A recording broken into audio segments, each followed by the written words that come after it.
Dengan sigap Dimas meraihnya dan menyelamatkan ibu mertuanya tersebut. Di situ terjadi saling tatap, dan dari tatapan ibu mertua Dimas terlihat jelas bahwa itu tatapan yang aneh.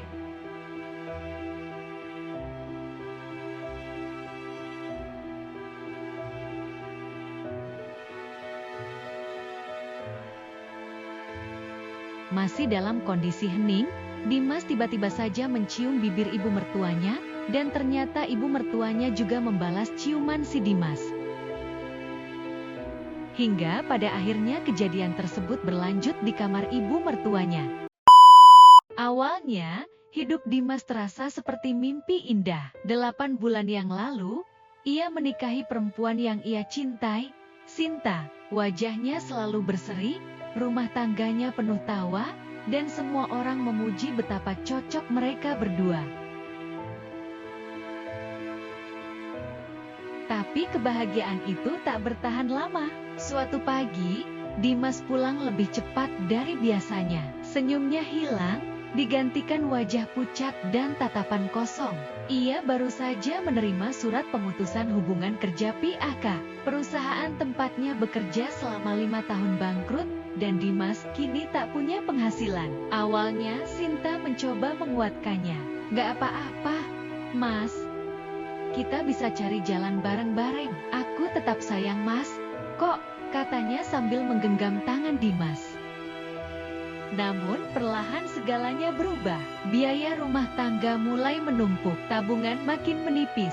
Sinta yang dulu lembut, kini mulai sering mengeluh. Suara lembutnya berganti dengan nada kesal, terutama setelah ibu mertua Dimas datang berkunjung. Setiap kali bertemu, ibu mertuanya selalu melontarkan kata-kata yang menusuk hati. "Lihat tuh adik ipar Bu, suaminya sekarang sudah jadi manajer. Rumahnya besar, mobilnya 2. Kamu kapan kayak gitu, Mas Dimas?" Kadang lebih pedas lagi, diucapkan sambil tersenyum sinis. Pantas saja Sinta kelihatan capek terus. "Hidup sama kamu berat ya?" Dimas hanya bisa terdiam. Setiap kata itu seperti pisau yang ditusukkan perlahan ke dadanya. Malam-malamnya penuh gelisah. Dimas sering duduk sendirian di ruang tamu, memandangi foto pernikahan mereka yang dulu penuh senyum. Dalam hatinya ia bertanya, "Kenapa secepat ini semuanya berubah? Dulu aku dianggap menantu kebanggaan. Sekarang, aku hanya bahan hinaan."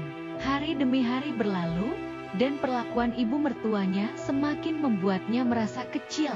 Dimas berusaha mencari pekerjaan baru, namun setiap lamaran selalu berakhir dengan penolakan.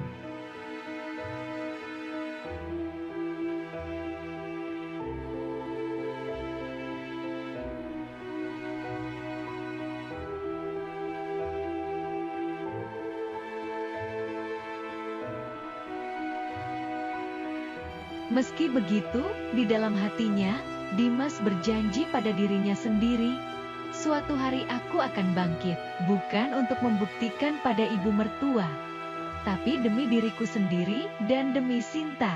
Karena aku masih mencintainya, meskipun dunia seperti tak lagi berpihak padaku." Hari-hari setelah itu menjadi semakin berat. Dimas merasa setiap sudut rumah itu penuh dengan tatapan sinis. Ibu mertuanya hampir setiap hari datang, entah untuk alasan apa, namun ujung-ujungnya selalu sama, membandingkan dan merendahkan Dimas. "Sinta, kasihan kamu ya, harus banting tulang sendiri. Coba suamimu kayak Rian, menantu Buwati itu, udah kaya dari dulu." Sinta yang dulunya selalu membela, kini mulai terdiam setiap kali ibunya berbicara. Dan bagi Dimas, itu terasa seperti pengkhianatan kecil. Malam itu, untuk pertama kalinya, Dimas dan Sinta bertengkar hebat. "Kamu gak bisa terus-terusan diem, Sinta. Aku ini suamimu, bukan anak kecil yang pantas dihina di depan matamu," bentak Dimas. Sinta menjawab dengan suara tinggi, "Terus aku harus gimana? Kamu mau aku lawan ibuku? Dia juga cuma mau yang terbaik buat aku. Dan jujur saja, Mas, aku juga capek hidup kayak gini." Kata-kata itu menghantam hati Dimas lebih keras dari tamparan manapun. Beberapa minggu setelah pertengkaran itu, Dimas mulai sering keluar rumah, mencoba mencari pekerjaan apa saja. Dari mengantar barang, menjadi kuli bangunan, hingga kerja serabutan. Namun setiap kali pulang, hinaan itu terus menunggu.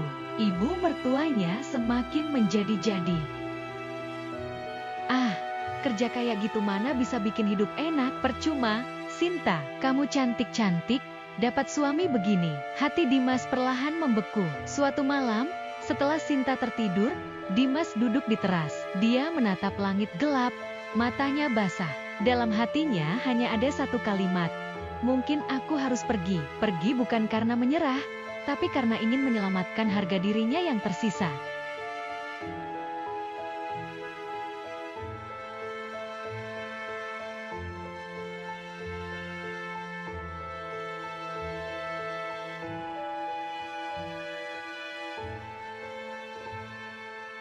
Suatu ketika terlihat ibu mertua baru saja keluar dari kamar mandi, dengan melilitkan handuk di badannya setelah mandi. Tiba-tiba saja ibu mertua si Dimas terpeleset. Dengan sigap Dimas meraihnya, dan menyelamatkan ibu mertuanya tersebut. Di situ terjadi saling tatap, dan dari tatapan ibu mertua Dimas terlihat jelas, bahwa itu tatapan yang aneh.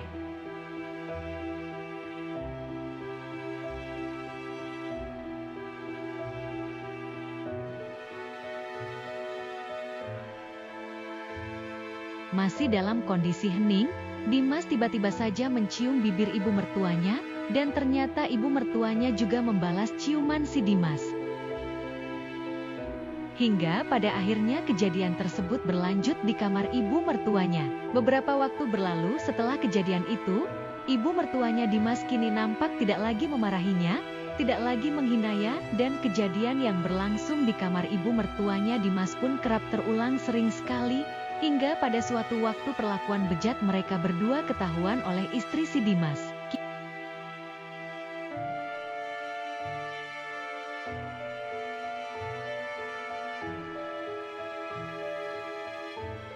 Ini bukan hanya masalah ekonomi saja yang menyelimuti rumah tangga Dimas, namun juga masalah asmara antara dia dan ibu mertuanya. Akhirnya Dimas dan istrinya bercerai.